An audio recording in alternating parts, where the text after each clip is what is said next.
Республикада киң колаш алган Оек авыл 2022 конкурсының беренче муниципаль этабы тамамланды. Илеш районы бу чарадан читтә калмады. Быел республика этабына үтәр өчен 44 авыл үзләрен төрле яктан сынап, авыл халкы белән чаралар оештырды.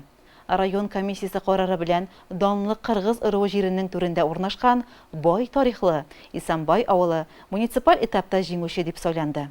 23 февральдә ватанны саклаучылар көнендә монда 17нче тапкыр боз астыннан балык тоту буенча ярыш үтте. Бүгенге бәйрәм безнең менә икеләтә бәйрәм. Шушы конкурста катнашуны менә ачып җибәрәбез бүген. Икенчедән менә 17нче ел быел без бәйрәм үткәрәбез, балыкчылар бәйрәме. Шуңа әйтәсем килә инде. Ул балыкчы бит инде ул теге без аны куйдык шу 23 февраль без аны теге погодасына карамыйбыз, кар явамы, боз явамы, теге җилме без аны елда үткәрәбез. Аллага шөкер, менә былтыр килгәннәр исегездә 30 градус суыкта да үткәрдек без аны. Ел сайын иң оста балыкчыларны бергә туплаучы турнирда быел 70 кеше катнашты. Монда шулай ук ир-егетләр белән беррәттән хатын-кызлар, балалар да көч сынашты. Я учусь в 4 классе и пришел сюда ловить рыбу.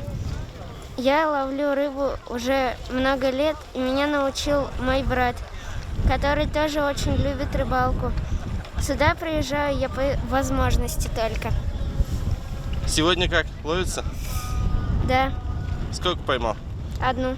Катнашучылар арасында иң өлкәне 80 яшьлек Максут Зиязетдинов булды. Бу ярышта ул ел сайын катнашып килә. Мен пенсияга чыккандан бери жүрөм инде кышкы рыбалка. Булай жайга рыбалка менен ул теге детстводан башланган инде деген көп. Булай жылда калмайбыз инде. Мына былтырга жылны бапшы 30 градус суук ийбиз. Барыбы келдик, туттук. Шул менин хоббим шул. Жайганы мында бик шабылага. Бу көлдө. Килалы нилар, караслар мында. Щука, карп. Ярыш кагыйдәләре буенча старт бирелү белән һәркем буада бәке браулап кармак сала. 1 сәгать үтү белән иң күп балык тотканнар финал өлештә катнаша. Нәтиҗәдә иң күп балык тотучы ярышның җиңүчесе дип Илмир Тахиров билгеләнде. Ныгышады, елда йөрим, елда катнашам. Шунда килгәнем бар ие, шуңа үзем тугыстым дип әйтмәйм, үстемен ябалак авылында. Шуңа бу Исәнбай авылына якын. Шуңа елда балыкка тырышам килергә, үзем дүтиле яшәйм. Шуңа балык белән шөгыльләнәм. Бүген ничек булды соң? Ничә балык тоттыгыз? Ничек җиңдегез? Финалга керер өчен 15 балык җитте минем керер өчен дә. Шуннан финалда мен 21 балык тоталдым инде. Икенче урынны Владимир Тарасов, өченче урынны Шамил Яримов алды. Махсус номинацияларда бүләкләнүчеләр дә бихисап булды.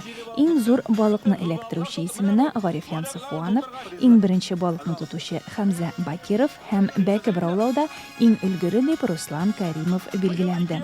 Моннан тыш ярышта катнашкан барлык хатын-кызлар, иң өлкән һәм иң яшь балыкчылар да төрле бүләкләргә ия булды. Бәйрәм төрле уеннар, спорт ярышлары җыр-моң белән үрелеп барды. Килгән һәр кунак яңа пешкән балык ашы, пылау, эссе чәй белән сыйлана алды. Алин Хадимуллина, Ренат Хадимуллин, Илеш телерадиокомпаниясе.